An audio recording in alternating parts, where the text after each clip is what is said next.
Mirsa, jumpa lagi dalam Bicara Indonesia. Kali ini kita akan berbincang tentang tahapan pemilu 2024 bersama Ketua KPU Bapak Hasyim Asyari. Apa kabar Pak? Assalamualaikum. Waalaikumsalam Mas Sofyan. Kita akan banyak ngobrol tentang tahapan pemilu yang bulan lalu sudah secara resmi diumumkan oleh KPU, diresmikan juga oleh Bapak Presiden bersama seluruh komisioner KPU, baik di pusat maupun di seluruh daerah ya, Pak Hasyim. Dan kita akan mencoba melihat titik-titik mana sebetulnya yang krusial mulai dari tahapan pemilu sampai 14 Februari 2024 hingga penghitungan suara dan sebagainya. Jadi Pak Hasyim, sebetulnya dari semua tahapan pemilu itu yang paling krusial sebelum tanggal 14 Februarinya itu apa yang perlu disiapkan sebagai penyelenggara pemilu? Jadi dalam pemilu secara langsung ya Mas, itu setidak-tidaknya ada 3 yang harus disiapkan. Yang pertama pasti ada pemilih, karena pemilih ini kan yang akan menggunakan hak pilihnya ya. Kemudian yang kedua ada yang dipilih. Yang dipilih ini ada yang namanya peserta pemilu dan calon ya. Peserta pemilu sendiri itu ada yang namanya partai politik, itu sebagai peserta pemilu untuk pemilu anggota DPR, DPRD provinsi, kabupaten, kota. Kemudian ada pasangan calon untuk pemilu presiden, kemudian ada calon perseorangan untuk pemilu DPD. Demikian juga nanti untuk pemilu kepala daerah, pesertanya juga pasangan calon ya. Kemudian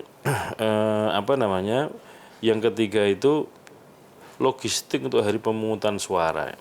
Karena pemungutan suara ini kan ekspresi pemilih untuk mengekspresikan pilihannya, itu berarti minimal ada 2 yang logistik utama yang harus disiapkan secara matang ya. Bukan yang lain tidak penting, tapi yang paling penting ini.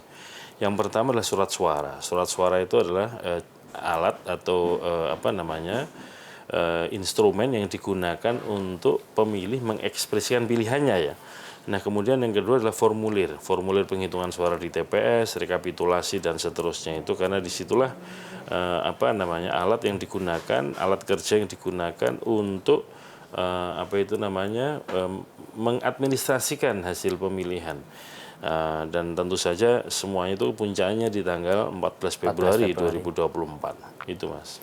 Jadi kalau ini kan pemilu serempak ya, serentak bukan serempak ya, serentak, mulai dari presiden, wakil presiden, DPR pusat, daerah, DPD dan sebagainya. Dengan yang sangat kompleks seperti itu, pasti juga akan lebih memakan waktu yang lebih lama dan sebagainya. Antisipasinya seperti bagaimana?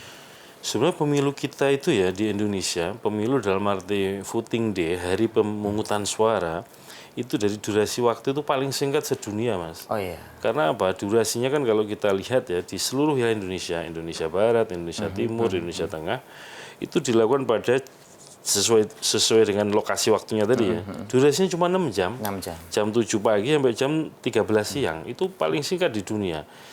Misalkan seperti di India, pemungutan suara dilakukan sampai malam. Di Filipina juga begitu. Durasinya itu lebih panjang. Jadi berdasarkan pengalaman 2019 ya, yang memilih 5 jenis pemilu, pemilu presiden, pemilu DPR, pemilu DPD, DPRD provinsi, kabupaten, kota, dengan durasi 6 jam ternyata cukup. Ya. Dan alokasi pemilih yang kita tata, kalau di Undang-Undang Pemilu kan ditentukan paling banyak 500 pemilih. Berdasarkan simulasi-simulasi, rata-rata pemilih itu menggunakan hak pilihnya sekitar 5-7 menit. Maka kemudian mendesain alokasi pemilih per TPS itu sekitar 300 pemilih paling banyak. Dan di setiap TPS kan ada 4 bilik suara ya, sehingga dalam waktu yang bersamaan secara paralel ada pemilih yang menggunakan hak pilihnya. Maka berdasarkan hitungan itu dalam durasi 6 jam itu selesai untuk pemungutan suara.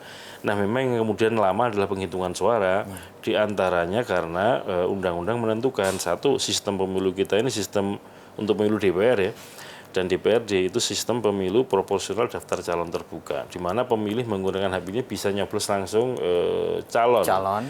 Nah, teman-teman di KPPS itu petugas di TPS itu menghitungnya juga harus cermat, tidak hanya menghitung siapa pemilih yang nyoblos tanda gambar partai, tapi juga yang nyoblos nama calon.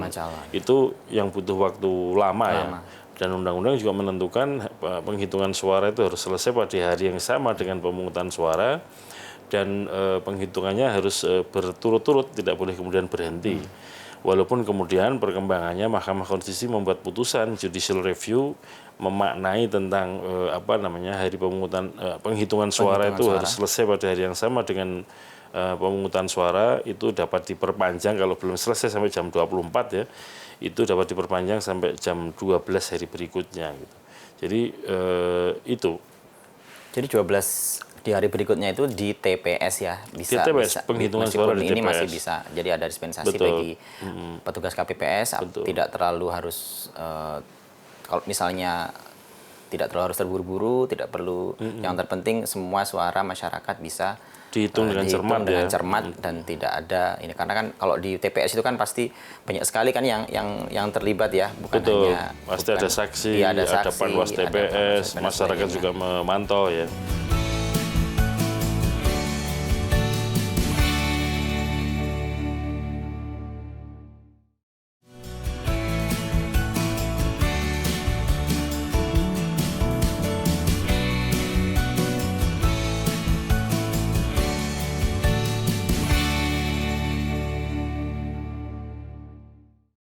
Lalu bagaimana dengan sebenarnya peran teknologi sih, Pak Hasyim? Selama ini kan di kita peran teknologi itu hanya untuk ini kan ya, untuk pembanding suara saja ya, untuk Jadi rekapitulasi. IT atau teknologi informasi yang digunakan KPU itu sebenarnya sudah sejak lama ya, dari pemilu ke pemilu, makin hari makin dikembangkan dan jenisnya juga makin banyak. Pengalaman 2019, pilkada-pilkada, dan juga nanti di 2024, setidaknya ada beberapa sistem informasi yang digunakan KPU. Yang pertama nih, pendaftaran partai, ada sistem informasi partai politik atau SIPOL. Itu pakai IT. Kemudian nanti pemutakhiran daftar pemilih, ada yang namanya SIDALIH, Sistem Informasi Daftar Pemilih. Nanti pencalonan, ada yang namanya Sistem Informasi Pencalonan atau SILON. Kemudian menata dapil, ada SIDAPIL, Sistem Informasi Daftar Pemilih. Kemudian nanti masa kampanye, ada laporan dana kampanye, ada sistem informasi dana kampanye, SIDAKAM. Dan untuk pengadaan logistik, distribusi, itu ada namanya SILOK, Sistem Informasi Logistik. Kemudian yang terakhir, sebagaimana sudah dipraktekkan di pilkada, ada sistem informasi rekapitulasi. Sebelumnya di pemilu 2014 digunakan situng, sistem informasi penghitungan suara, kemudian pemilu 2019 juga situng. Nah nanti akan digunakan Sirekap ya, ini diadopsi dari yang sudah dipraktekkan di pilkada 2020 kemarin. Nah intinya begini Mas, khusus untuk teknologi dalam rangka untuk pemungutan penghitungan suara, memang kita membatasi sampai sistem informasi rekapitulasi. Itu pun sifatnya untuk membantu percepatan publikasi ya, dalam rangka menjaga integritas hasil suara di TPS. Kenapa kemudian belum banyak yang bertanya, kenapa sih kok nggak pakai e-voting misalkan? Satu, dari segi aspek legal, undang-undang mengatur bahwa cara atau metode pemungutan suara menggunakan surat suara, kemudian dengan cara pemilih mencoblos begitu kira-kira ya, memberikan tandanya itu. Dan belum ada aturan yang menjadi dasar hukum soal e-voting. Yang kedua, pengalaman di negara lain itu banyak yang kemudian e-voting ini ditinggalkan Mas. Oh malah justru ditinggalkan. Seperti di Jerman misalkan. Kita tahu Jerman ini negara yang pengembangan teknologinya luar biasa ya, maju. Demokrasinya juga maju, relatif stabil. Tetapi pada satu titik tertentu, e-voting yang digunakan dalam pemilu itu dibatalkan oleh Mahkamah Konstitusi, dan sejak saat itu ditinggalkan, tidak menggunakan e-voting ya. Nah, di Indonesia dalam pandangan saya, selain persoalan aspek legal itu tadi ya, itu ada problem dua hal ya. Yang pertama, kalau manusia saya meyakini lah orang Indonesia pintar-pintar, banyak kemampuan untuk membangun sistemnya, menggunakan teknologinya itu cepat mengadopsi juga. Jago-jago lah di Indonesia ini. Hanya saja problemnya misalkan begini, kalau e-voting kan berarti basisnya di TPS misalkan, itu kira-kira jaringan listrik tersedia nggak di seluruh Indonesia? Kemudian jaringan telekomunikasi, mobil khusus internet tersedia nggak di Indonesia? Ini yang kemudian menjadi problem, sehingga aspek langsungnya itu jadi problem ya, bisa dipertanyakan orang. Kemudian paling berat itu adalah political trust atau public trust. Maksud saya kepercayaan politik kepada sistem ini juga masih berat ya. Sebagai contoh begini, misalkan yang paling mutakhir misalkan seperti pengalaman pilkada DKI atau pilgub DKI. Teman-teman KPU DKI, kebetulan saya periode yang lalu Korwil DKI ya. waktu Pilgub 2017 DKI itu teman-teman KPU DKI mendapatkan hibah seperangkat komputer begitu, ada yang portable, ada yang laptop dari Pemda Provinsi DKI, dan Pemda Provinsi DKI itu mendapatkan hibah dari CSR dari lembaga corporate ya. Tapi diramaikan luar biasa bahwa seolah-olah karena pada waktu incumbent ikut nyalon ya, seolah-olah itu komputer sudah disetting, programnya sudah untuk memenangkan yang bersangkutan, ribut sama sekali. Ini kan berarti persoalan ketidakpercayaan kan. Saya bilang, kalau kayak begini bisa problem. Kita ini kan perlu sebuah pemilu yang dipercaya oleh banyak orang, prosesnya dan kemudian hasilnya juga dipercaya banyak orang.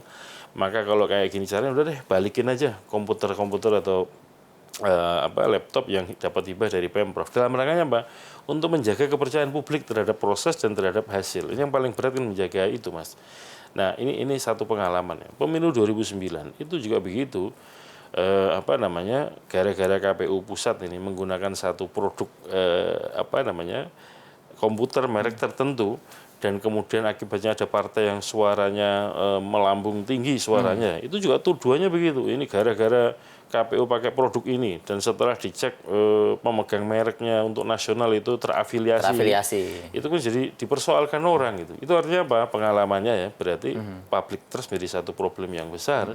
Nah, kalau kemudian pemilu itu harus dipercaya prosesnya dan juga hasilnya, kalau berdasarkan teknologi itu aja tidak dipercayai, atau penggunaan merek tertentu teknologi itu tidak dipercaya, itu jadi problem terhadap proses maupun hasil. Itu yang paling berat di situ soal e-voting.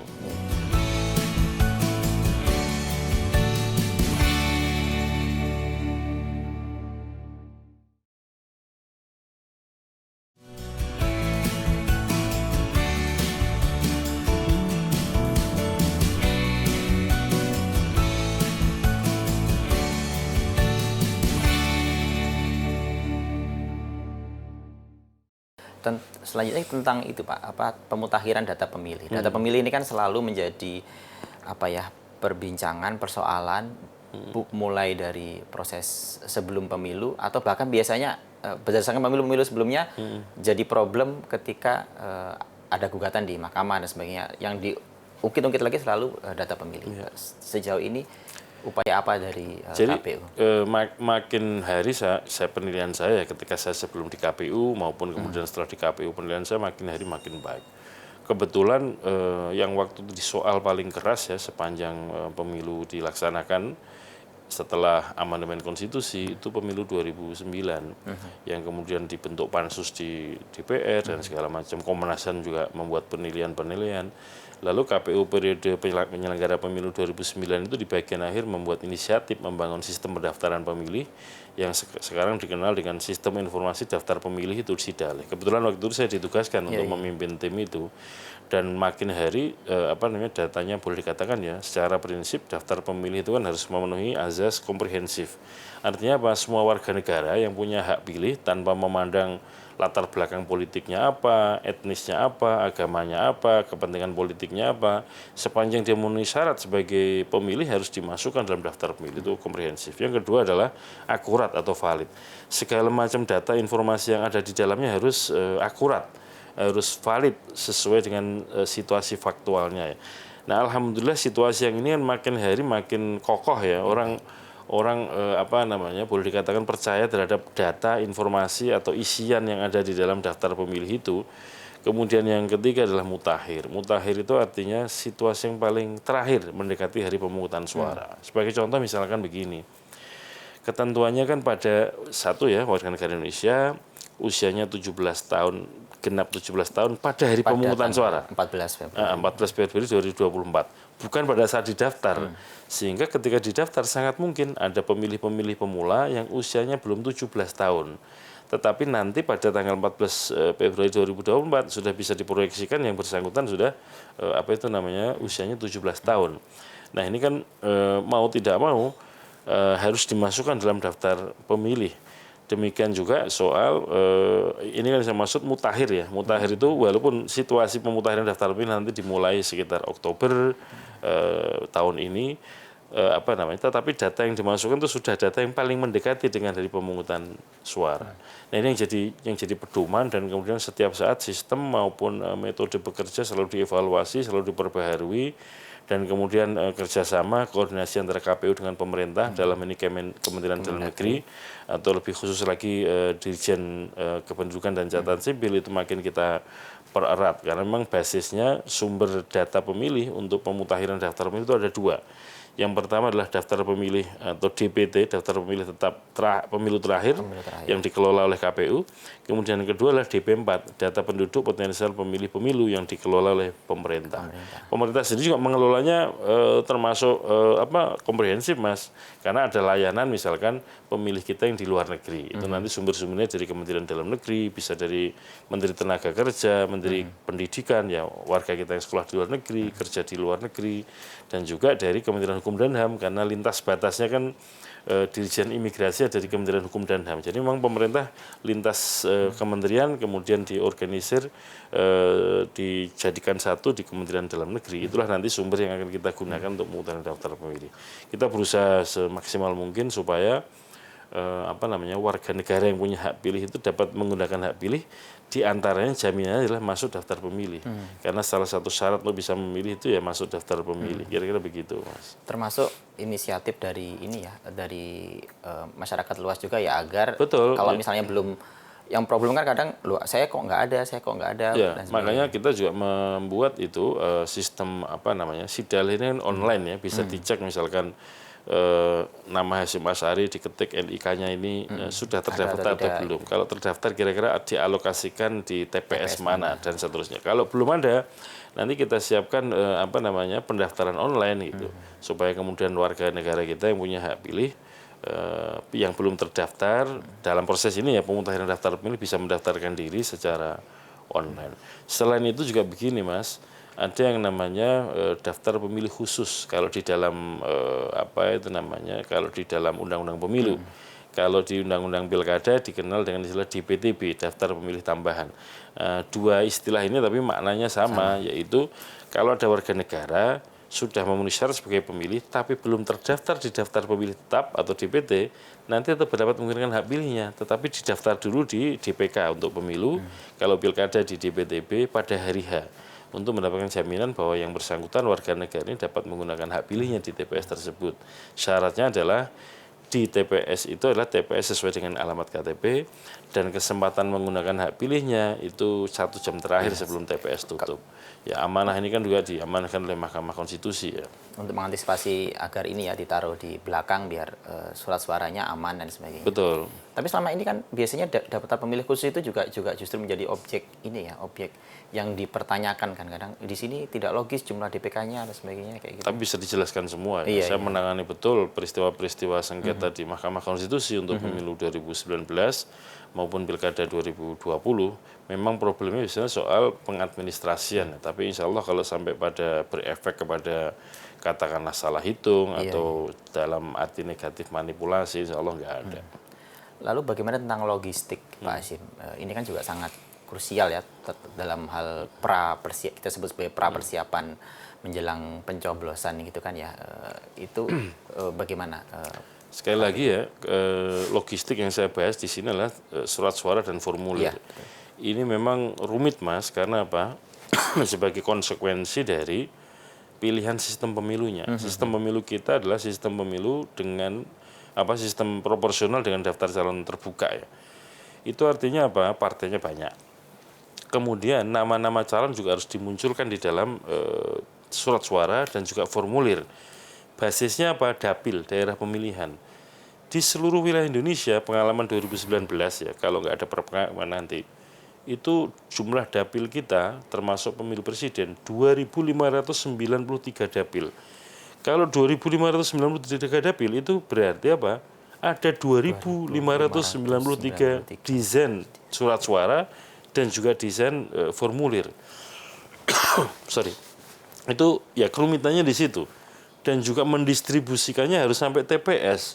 Selain itu juga karakter negara kita ini negara kepulauan, negara lautan. Ini negara maritim. Yang menjadi tantangan di situ, ini yang harus kita kerja keras, merencanakan secara proporsional ya dan cermat supaya hitung-hitungan waktu dan segala macam itu target surat suara sudah sampai di TPS H-1 sebelum hari pemungutan suara itu sudah dapat tercapai. Kalau desainnya sejauh ini simulasinya bagaimana Pak? Sudah mulai? Saya kira masih tetap seperti yang kemarin ya. Kalau misalkan surat suara kita perkecil ukurannya, itu tulisan nama-nama juga makin kecil. Padahal ini kan kepentingannya untuk melayani pemilih. Nah, kalau tulisan nama-nama makin kecil, simbol peserta pemilu juga makin kecil, juga menyulitkan pemilih untuk menggunakan hak pilihnya. Kalau dari anggaran total pemilu yang 76 triliunan ya, itu memang kalau mayoritas buat apa sih Pak, selain logistik? 76,6 triliun itu diantara komposisinya ya, sekitar 34,4% itu untuk pembentukan biaya operasional dan honor badan ad hoc. Badan ad hoc itu petugas di PPK, PPS, KPPS. Itu kalau di total, baik yang di dalam maupun luar negeri, sekitar 8 jutaan, Mas. 34,4 triliun. Kemudian di dalamnya juga ada antisipasi kalau ada pilpres putaran kedua, jumlahnya 14,4 triliun. Demikian juga ke logistik, itu seingat saya sekitar 6, sekian triliun. Artinya perbandingannya justru yang paling banyak itu dari 76,6% itu membiayai badan ad hoc kita. Petugas kita di tingkat PPK, PPS, dan KPPS, baik di dalam maupun di luar negeri.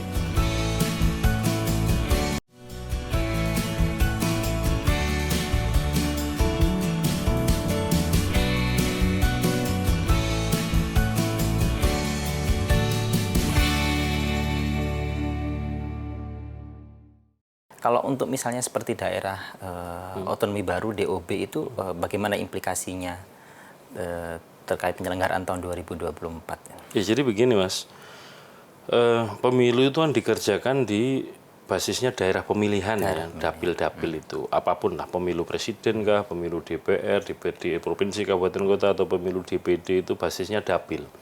Nah oleh karena itu sehubungan dengan adanya daerah baru, maka ada konsekuensi elektoral ya. Atau konsekuensi terhadap kepemiluan, bagaimana pengisian jabatan di daerah itu yang melalui pemilu. Misalkan begini, sebelum ada daerah otonomi baru di Papua, itu kan ada IKN ya, Ibu Kota Negara. Pertanyaannya adalah, IKN itu provinsi atau bukan? Kalau dia provinsi, maka kemudian apakah akan kategorinya provinsi otonom atau administratif? Nah kalau dari situ kemudian bisa kita ketahui apakah pejabat-pejabatnya diisi lewat pemilu atau tidak, pejabat apa saja yang diisi lewat pemilu.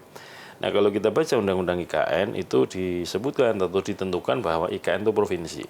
Di situ akan ada pemilu. Pemilunya 3 jenis, yaitu pemilu presiden, pemilu DPR RI, dan kemudian pemilu DPD, ya kan? Nah dengan begitu maka ada dapil baru untuk DPR RI, ada dapil baru untuk DPD. Itu.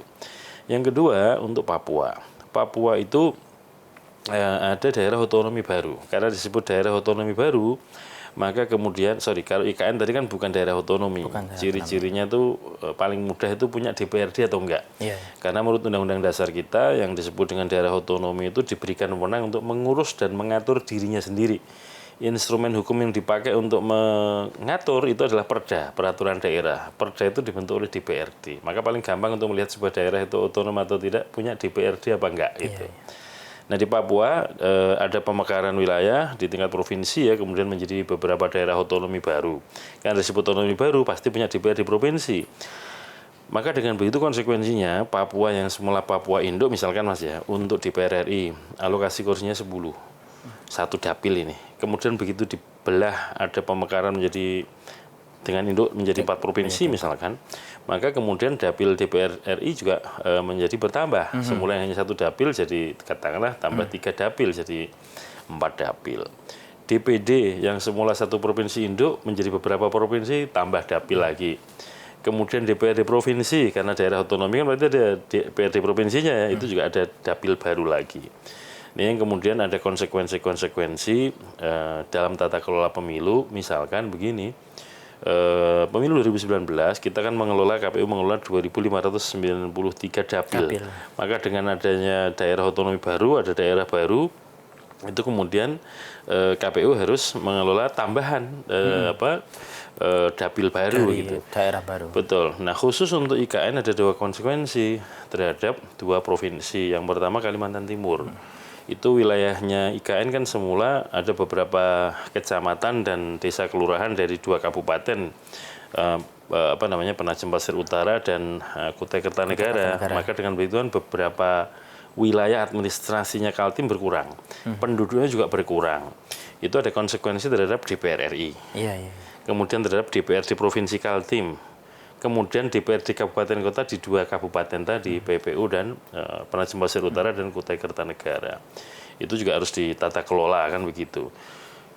Dan konsekuensinya kepada daerah khusus ibu kota Jakarta. Nah, kalau IKN-nya sudah pindah ke sana, sudah efektif, misalkan pertanyaannya bagaimana dengan Jakarta? Karena ada efek elektoralnya, misalkan ya. Untuk pemilu, suara pemilih kita di luar negeri itu ngitungnya kan dititipkan di daerah pemilihan Jakarta 2 karena Jakarta sebagai ibu kota. Jakarta 2 itu terdiri dari komposisinya Jakarta Pusat dan Jakarta Selatan. Kenapa ada Jakarta 2? Karena ada Jakarta Pusat di situ, kantor presiden, kantor menteri luar negeri itu di wilayah Jakarta Pusat, sehingga simboliknya ya pemilih luar negeri itu postingnya di Jakarta ya. Nah, kemudian yang kedua dalam konteks pilkada, Undang-Undang Pemerintahan Daerah Khusus Ibu Kota Jakarta itu menentukan elektoral formula ya, rumus pemenangan dalam pilkada DKI untuk bisa menang itu suaranya harus lebih dari 50% suara sah. Maka kemudian itu kan karena sebagai dia daerah ibu kota. Nah, begitu DKI sudah bukan ibu kota lagi, apakah ketentuan ini masih berlaku? Ini kan jadi pertanyaan kan, dan itu yang menjawab ya pembentuk undang-undang karena pengaturan itu ada di undang-undang. Berikutnya, selama ini otonominya di provinsi. Kabupaten kota di Jakarta ini administratif aja, nggak punya DPRD. Bupati wali kota juga administratif, diangkat, ditunjuk, diberhentikan oleh gubernur. Tidak lewat pilkada, nggak punya DPRD kabupaten kota. Pertanyaannya kemudian kabupaten kota di Jakarta apakah diberi otonomi atau tidak? Kalau diberi otonomi berarti kan pengisian jabatan DPRD-nya, pengisian jabatan bupati wali kota lewat pemilu, lewat pilkada. Ini yang saya kira penting diketahui, dan kami sudah memberikan pandangan-pandangan, kajian yang kami sampaikan kepada menteri-menteri yang mengatur urusan ini, kemudian kepada DPR yang mereka berdua, DPR dan pemerintah adalah pembentuk undang-undang. Kira-kira begitu, Mas. Ya, konsekuensi elektoral terhadap adanya daerah-daerah baru.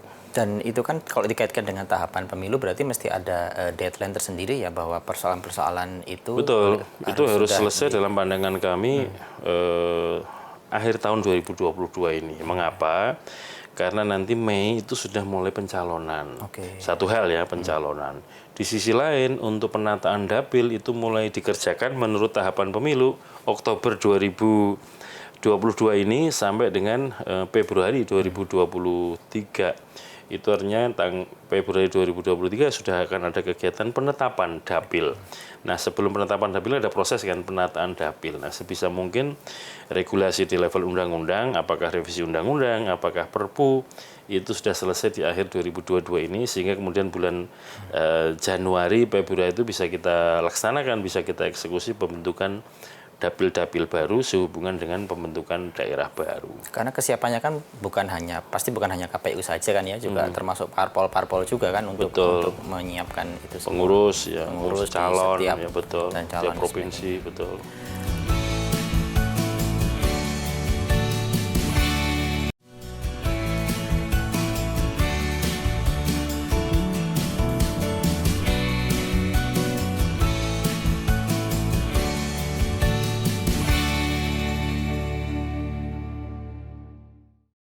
Lalu kemudian terkait tentang kampanye, Pak.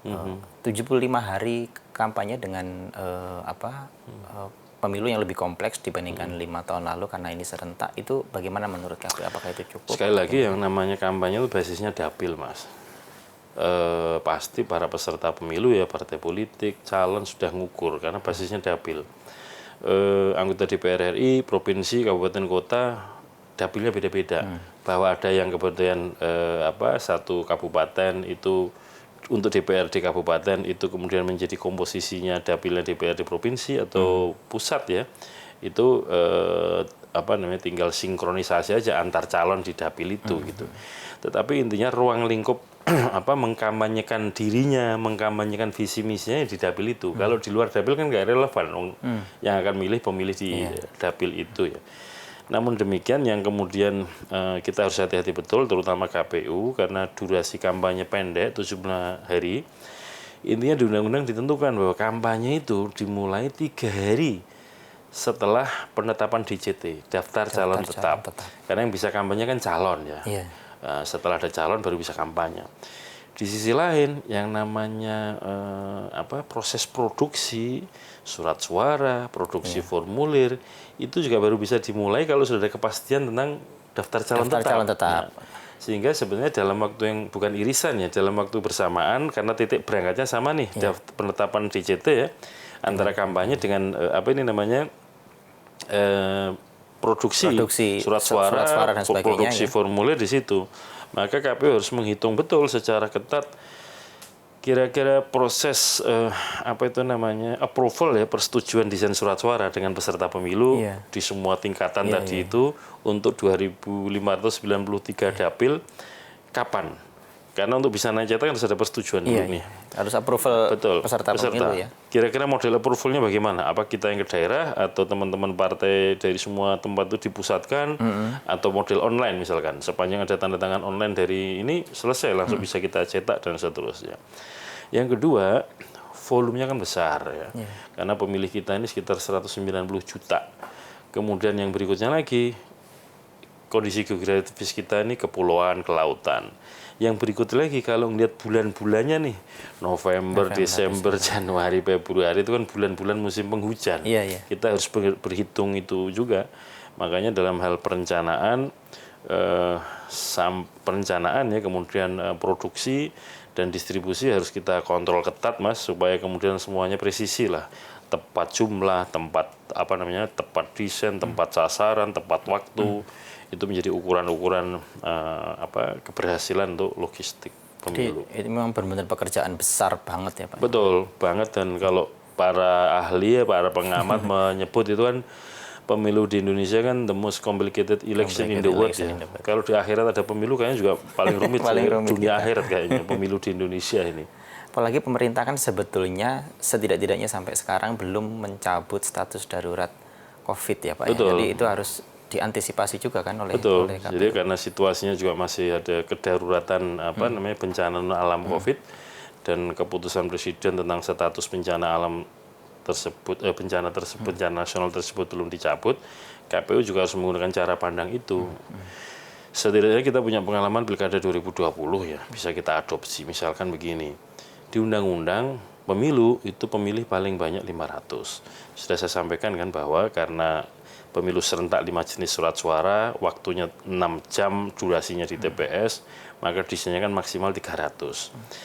Nanti hadirannya kita atur seperti pilkada, misalkan di jam pertama itu pemilih di nomor urut sekian sampai sekian. Jadi di surat pemberitahuan atau undangan itu sudah ada, Anda hadir pada jam sekian. Dan alhamdulillah kemarin dalam praktek pilkada 2020 tertiblah pemilih kita ini. Kemudian karena kerumunan ya, karena banyak orang kan kita hindari kerumunan gitu ya. Dan karena interaksinya relatif dekat ya mungkin nanti kita minta untuk pakai masker pemilih dan juga para petugas. Dan demikian juga para petugas yang akan kita rekrut ya sebagaimana rekomendasi Kementerian Kesehatan, kemudian BNPB, Satgas Covid kemarin itu kan usia maksimal 50 tahun. Kemudian harus sehat. Ya. Sehat itu ya minimal tidak punya diabetes, tidak punya darah tinggi, dan tidak punya indikasi penyakit jantung lah kira-kira begitu. Dan kemudian terlatih. Nah, di antaranya yang sedang kita gagas, kita sampaikan kepada Menteri Pendidikan, nanti Menteri Agama, kepada kampus-kampus, kita mau mencoba merekrut mahasiswa menjadi anggota KPPS. Ya. Kenapa? Di satu sisi di kampus-kampus kan ada program yang namanya Merdeka Belajar. Lebih banyak praktek, magang. Nah, kita dorong kemudian mahasiswa kampus memanfaatkan pemilu ini sebagai praktek kerja praktek atau kerja magang tadi itu.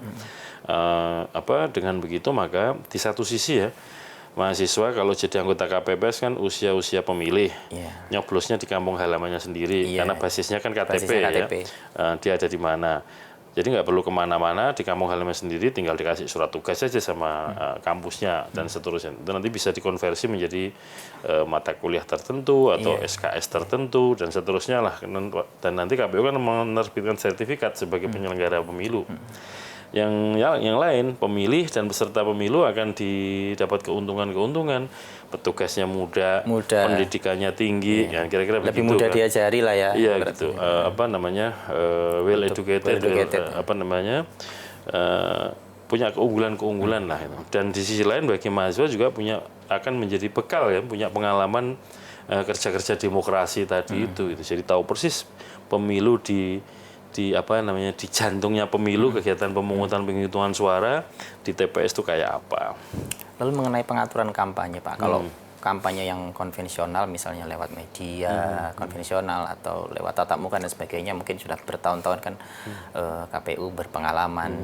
Namun meskipun ini juga pemilu yang terlalu juga sudah, namun bagaimana dengan yang terkait dengan media sosial ini? Kan memang yang peserta kampanye adalah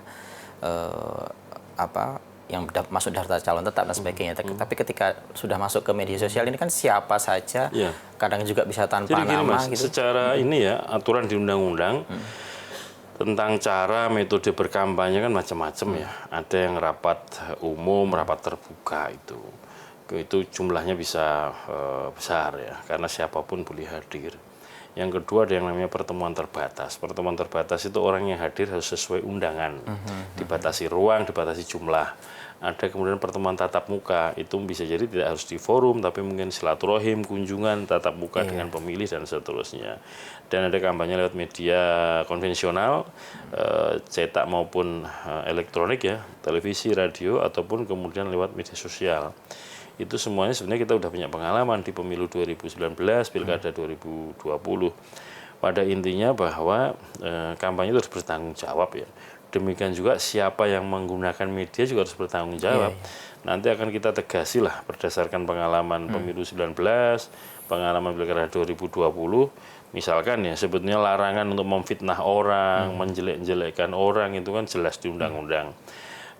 Itu nanti mau akan kita perketat. KPU bekerja sama dengan Bawaslu dari segi ruang lingkup sebetulnya dalam konteks penindakan Bawaslu ya, supaya kemudian begini, kalau ada media sosial apapun platformnya ya, kemudian terlihat atau terbukti mengirimkan pesan atau menyebarkan pesan yang dilarang oleh undang-undang, maka kemudian ya nanti secara administratif Bawaslu, KPU dan juga pemerintah akan minta supaya itu di take down misalkan, supaya nggak mempengaruhi di mana-mana, dinonaktifkan lah kira-kira begitu.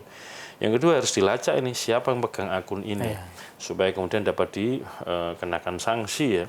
Dan kemudian kalau betul-betul terafiliasi dengan yang memerintah itu dalam arti calon yang pesen misalkan, ya calon juga bisa dikenakan sanksi. Syukur-syukur nggak cuma sekedar dipidana, tetapi dibatalkan sebagai peserta pemilu, dibatalkan sebagai calon. Itu ancaman itu saya kira lebih mengena dibanding sekedar ancaman pidana. Intinya jangan sampai pemilu itu menjadi ajang kekerasan. Sebagaimana yang saya tulis di sini ya. Jadi yang namanya pemilu, pilkada itu memang arena konflik yang dianggap legal dan sah untuk meraih kekuasaan atau mempertahankan kekuasaan. Jadi sesungguhnya pemilu pilkada itu area konflik yang sah. Kenapa saya katakan begitu? Kursi presiden cuma satu yang memperebutkan banyak. Kursi DPR RI 575 yang memperebutkan ribuan. Gubernur, bupati, wali kota, kursinya cuma satu yang memperebutkan banyak. Pastilah di situ ada konflik.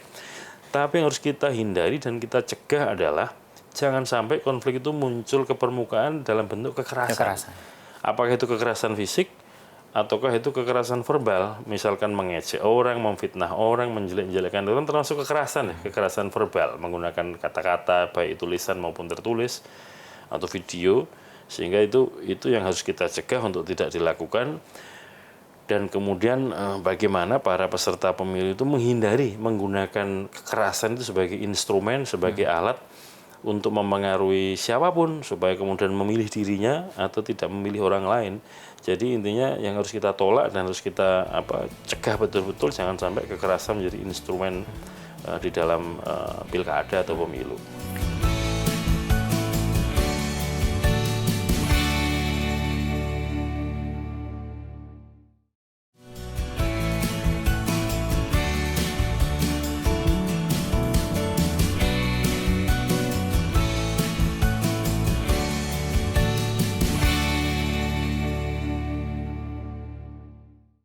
Dan seperti yang Bapak tulis bahwa pemilu sebagai konflik, tapi tidak boleh konflik yang ini menjadi kekerasan, maka penyelenggara pemilu adalah manajer konflik dan tidak boleh menjadi bagian dari konflik itu sendiri. Nah, jadi, kaitannya dengan ini apa? Gini Mas, ya. Karena kita memahami pemilu pilkada itu arena konflik ya, maka sesungguhnya memanage pemilu itu sama dengan memanage konflik. Nah, itu tugasnya KPU.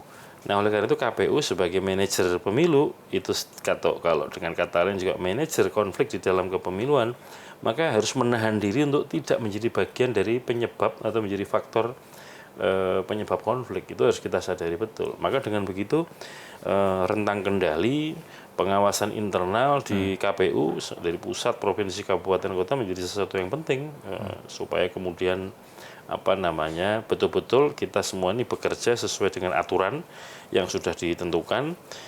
Nggak boleh pencak silat sendiri-sendiri, nggak boleh pakai jurusnya sendiri-sendiri, hanya satu jurus mulai pusat sampai kabupaten kota, bahkan sampai TPS. Misalkan kalau di TPS ketentuan, apa sih kategorisasi surat suara sah? Itu dari pusat sampai TPS harus sama cara pandang tentang itu. Apa yang boleh, apa yang enggak dalam kampanye. Bagaimana cara mengisi formulir penghitungan suara. Bagaimana cara melakukan pemutakhiran data pemilih berdasarkan kebijakan sampai prakteknya harus dipastikan ini semua terkendali dan tidak ada yang istilah saya tadi itu ya pencak silat sendiri-sendiri, pakai jurusnya sendiri-sendiri, hanya satu jurus yang sudah ditentukan di peraturan perundang-undangan. Itu saya kira penting ya. Dan tentu saja peran media massa ya. Itu menjadi penting untuk mengingatkan ya KPU ini kan masih orang-orang biasa Mas.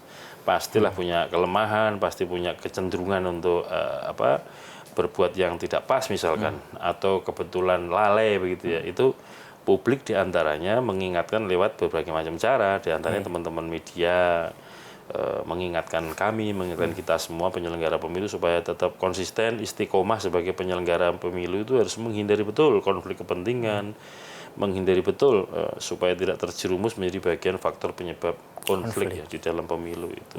Karena ketika di pusat ya, seperti penyelenggara pemilu di pusat ataupun di kota-kota besar, itu kan yang ngawasin banyak ya Pak. Betul. Yang ngawasin banyak dan sebagainya. Memang biasanya yang dikhawatirkan itu nanti bagaimana ketika udah di pelosok daerah dan sebagainya. Apalagi penyelenggaranya benar-benar bertingkat, berjenjang mulai dari pusat sampai tingkat yang ad hoc tadi, KPPS dan sebagainya itu tadi. Semua ada ngawasi Mas. Jadi begini ya, teman-teman Bawaslu misalkan, itu kan punya perangkat aparat pengawas sampai TPS. Ada.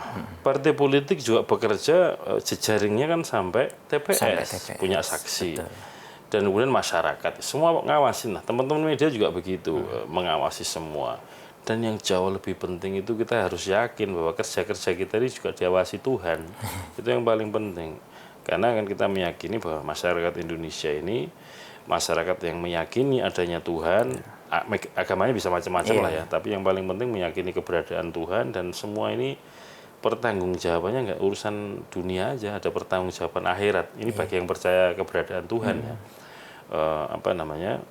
Itu menjadi mekanisme kita ngerem diri ya untuk mengendalikan diri supaya bekerja sesuai dengan aturan dan kemudian tidak ada niat sama sekali untuk bekerja di luar aturan ya, atau menyeleweng atau memanipulasi. Itu saya kira komitmen yang seperti ini yang penting bagi penyelenggara pemilu. Pak Hasyim kan sudah hampir mungkin lebih ya 10 tahun melakukan kerja-kerja pemilu ini ya. Dari pengalaman yang cukup lama itu ada yang bisa dibagi kepada masyarakat itu tentang pengalaman terpenting apa ya?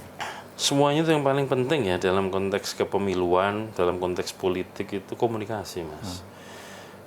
Apa yang kita pikirkan, apa yang kita rasakan kalau kita pendam sendiri kan orang lain nggak pernah tahu. Misalkan KPU pengen begini, KPU mau ngatur begini, tapi ngomong dengan dirinya sendiri tanpa dikomunikasikan kepada pemilih, tanpa dikomunikasikan kepada peserta pemilu, tanpa dikomunikasikan kepada pemerintah, presiden, kepada DPR, mana ada yang tahu apa yang mau dikerjakan KPU.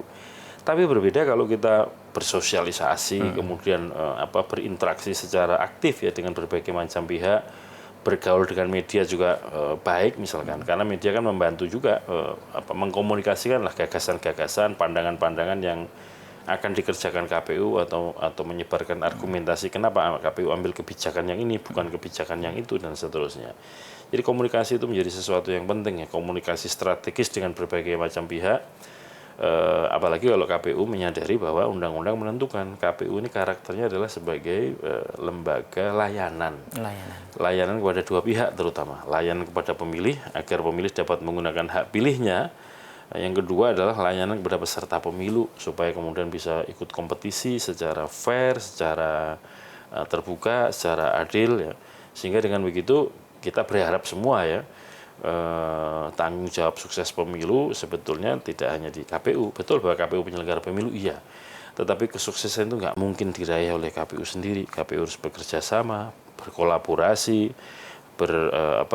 bersilaturahim, meminta dukungan kepada semua pihak supaya terlibat memberikan dukungan kepada sukses pemilu 2024 dan pilkada 2024. Jadi kata kuncinya itu komunikasi strategis, itu yang paling penting. Komunikasi agar KPU selaku penyelenggara pemilu bisa melayani dua pihak yang paling berkepentingan dalam pemilu, yaitu peserta pemilu dan pemilih.